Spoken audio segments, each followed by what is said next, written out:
sa ating narinig sa mabuting balita na may mapawi ang ating mga kasalanan. Amen. Palakpakan natin ang ating Panginoon. At sa gabing ito, mga kapatid, ay tayo ay nasa ikatlo na ng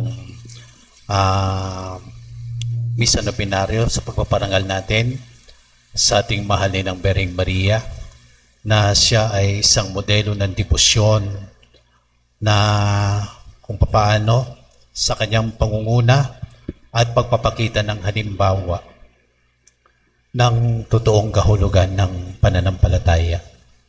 At gayon din sa kanyang pagbibigay sa sarili sa ganap sa kanyang pagkikipagkaisa sa plano ng Diyos.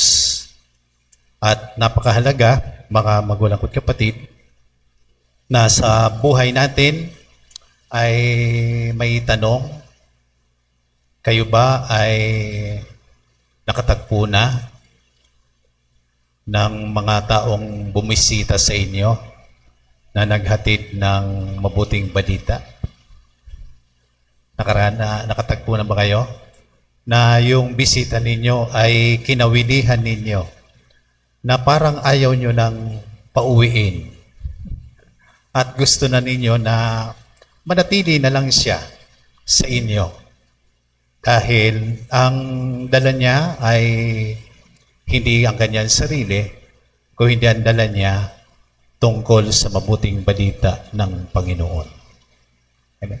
Isang napakagandang pagdinilay ngayon sa kung paano ang mahal na ng Birheng Maria sa kanyang pakikinig. Napaka-importante, mga kapatid, na sa ating patuloy na pagsunod sa Diyos, mahalaga na tayo lagi ay nakikinig. At ang pakikinig na ito, na dito nagsimula ang pananampalataya.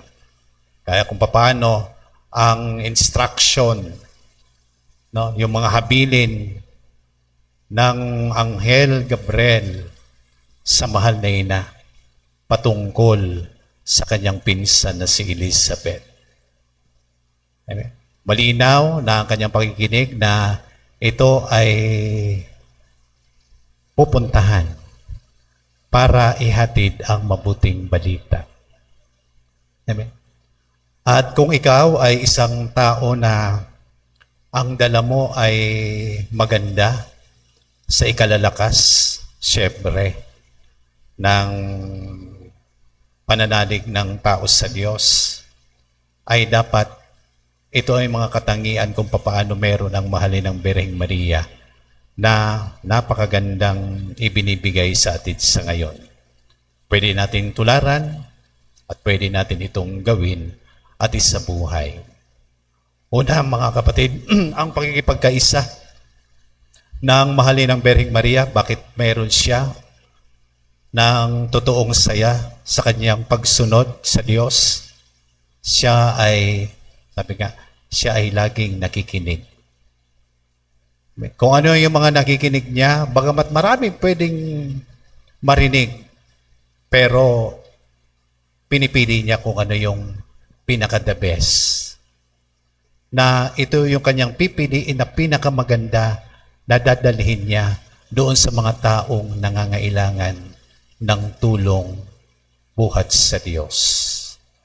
Kung ikaw ay isang modelo, ikaw ay isang instrumento, na ang totoo niyan, sa simula wala naman talaga eh.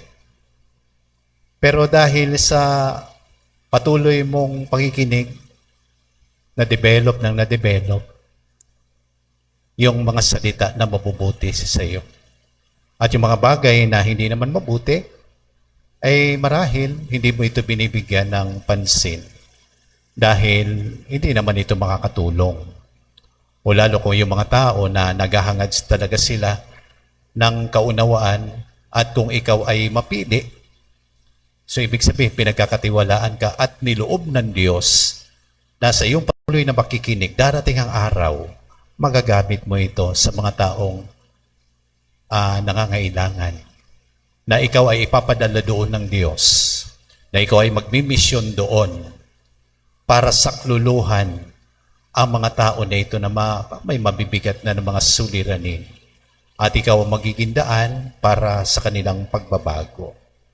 Kaya ang hatid mo, pagpapala. Amen? Dahil ang pakikinig na ito ay pinapalawak mo pa. Dahil maging ikaw man din sa sarili mo, ay ikaw din ay nasisiyahan. Dahil ngayon mo lang ito na nararanasan at ngayon ginagawa mo ito at nagkakaroon ito ng bunga.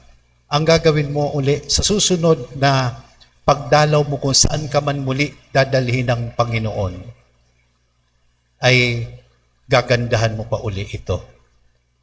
Dahil sabi nga sa pagsunod, paganda ng paganda ang bawat tagpo. Amen. Dahil sa iyong pakikinig. Kung paano mahalin ng Birheng Maria, ito ang kanyang daladala patungo sa kanyang pinsan na si Elizabeth. Amen. Pangalawa, meron ang mahalin ng Birheng Maria, siya ay laging nagdarasal. Sekreto ito, mga kapatid, ng mga sumusunod sa Diyos. Alam niya na ito ang kanyang magiging lakas sa kanyang paghayo. Ito ang magbibigay sa kanya ng proteksyon para sakluluhan lagi siya ng Diyos. At tulungan dahil inaasa niya ang lahat-lahat ng meron sa kanya sa pamamagitan ng panalangin. Ang Diyos ay tinutupad niya. Kapag nakikita niya ang isang lingkod niya, ay talagang walang tigil sa pananalangin. Ano man ang mga kahilingan nito, lalo kung ito ay sabi nga sa ikabubuti ng marami, ibinibigay yan ng Diyos. Amen. So naalala ko nga ang mga winika ng Mahal Ningkong na kung yan ay ang dala mo ay para sa marami, ipagkakaloob ko sa iyo. Pero kung ipagkakasala mo yan, hindi ko yan ibibigay sa iyo. Amen. Dalawang uri kung paano mo pipiliin. Ano ang pipiliin mo? Sa ikabubuti ng marami o sa ipagkakasala mo? Kaya napakahalaga na sa panalangin natin kung paano mahalin ang Birheng Maria, mas pinili niya na patuloy siyang umasa at manalig sa Panginoon. Dahil ang kanyang daladala, biyaya. O paano ang pinsan niya na si Elizabeth, sa pagkarinig pa lang, mga kapatid, ng kanyang salita, sa kanyang pagbati na ito,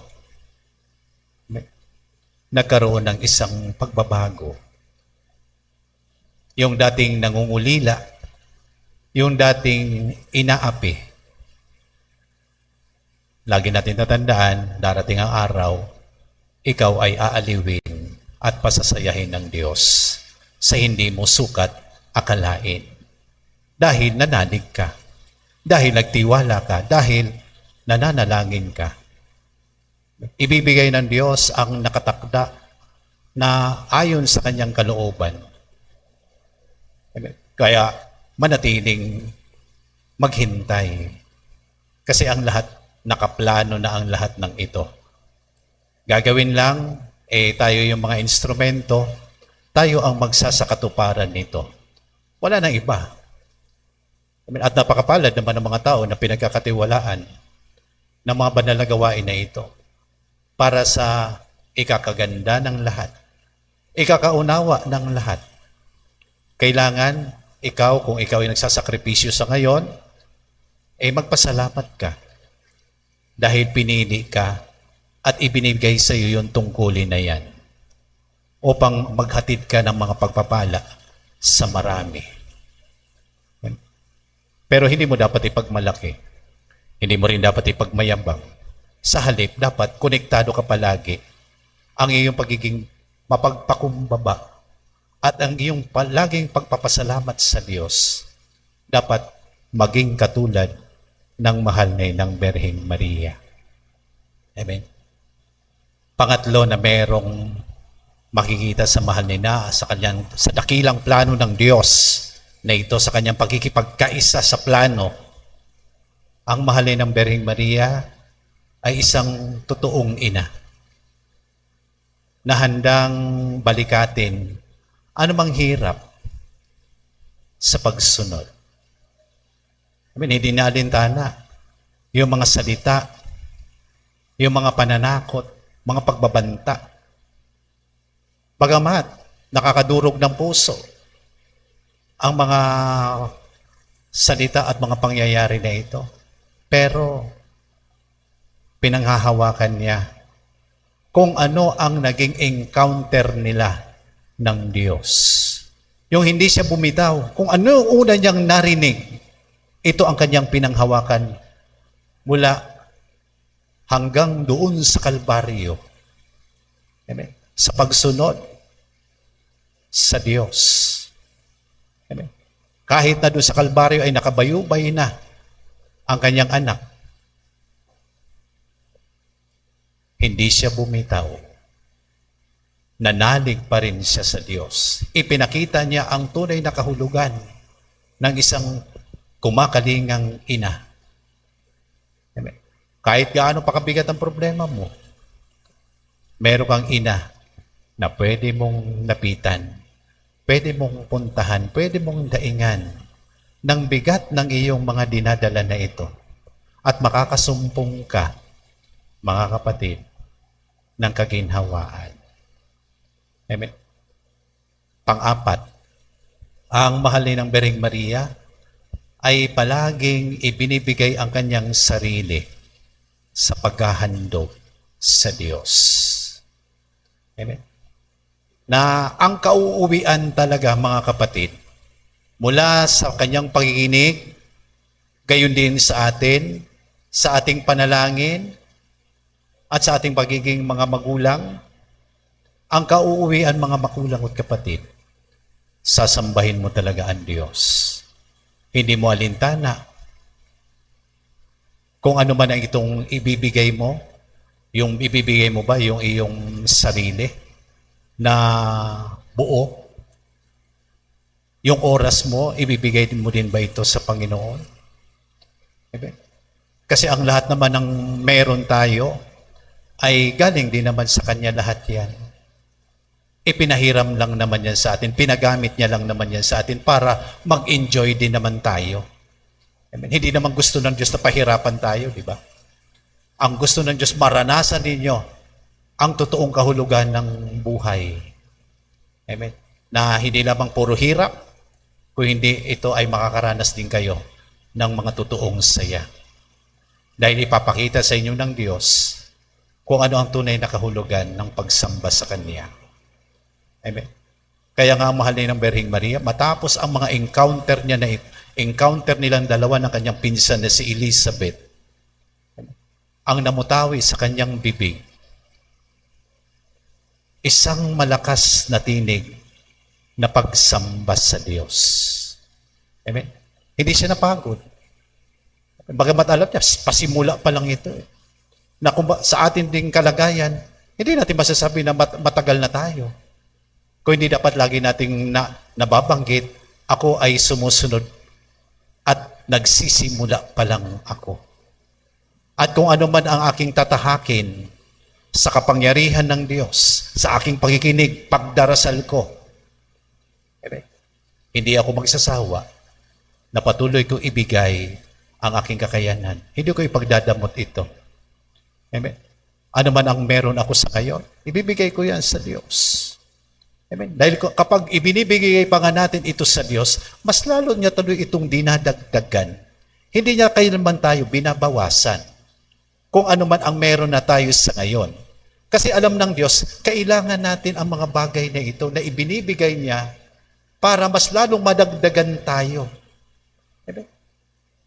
At yung oras naman natin, kapag binibigay natin yan, mas lalo natin naiintindihan na sa paglipas ng mga araw at panahon, ang dami na nating natutunan sa ganap na ito.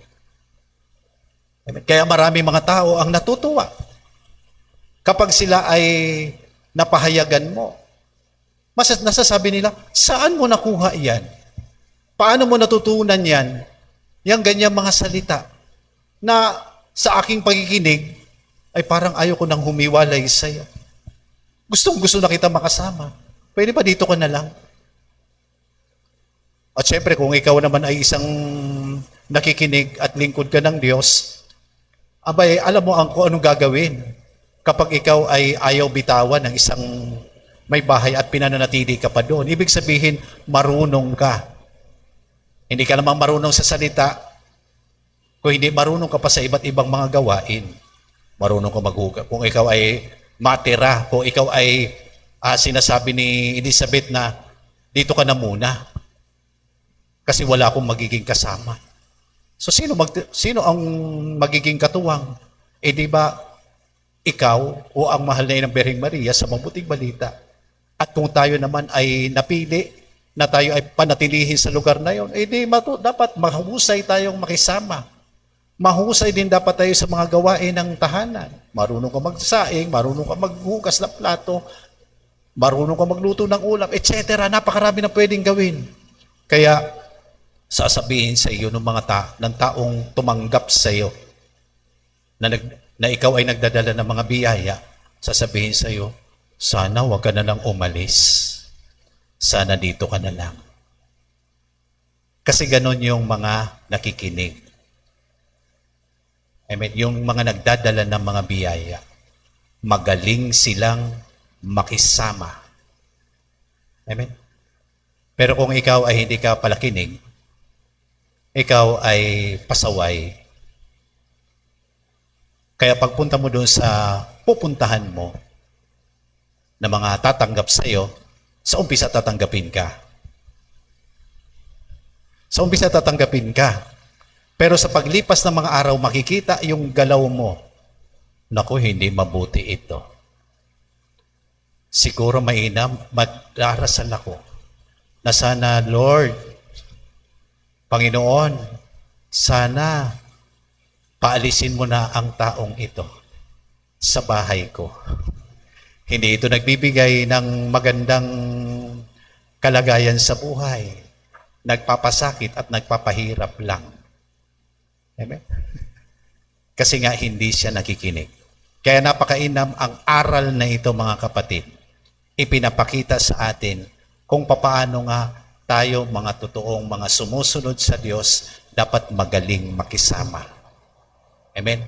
Magaling makipagkapwa-tao at tumutulong talaga. Amen? Tumutulong para sila ay palakasin, para ibangon muli, para dalhin sa Diyos.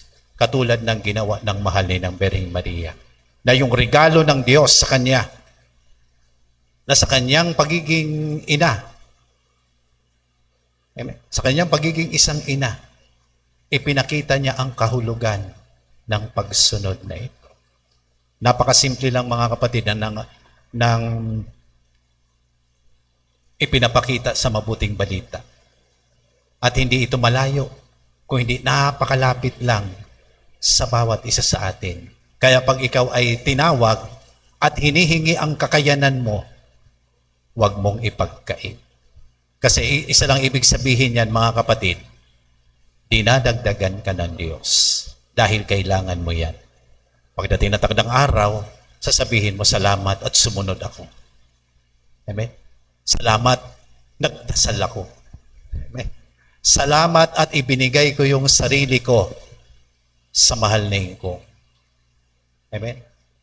So, nawa, mga kapatid, ang ikatlo, misa nobinaryo na ito ay magbigay sa atin. At nawa, ibuhos ng mahal na kong ang kaunawaan, kalakasan, at yung ating espiritualidad na ito. Ibigay ng Diyos sa pamamagitan ng ating mga pagsunod. Muli, isang pinagpala at banal na gabi po sa inyong lahat, mga kapatid. Palakpakan natin ang ating Panginoon, ang mahal na kong Ave Maria Purisima, sa pangalan ng Diyos, Ama, Anak at Espiritu Santo. Amen. Magsitayo na po ang lahat at atin na pong awitin ang ating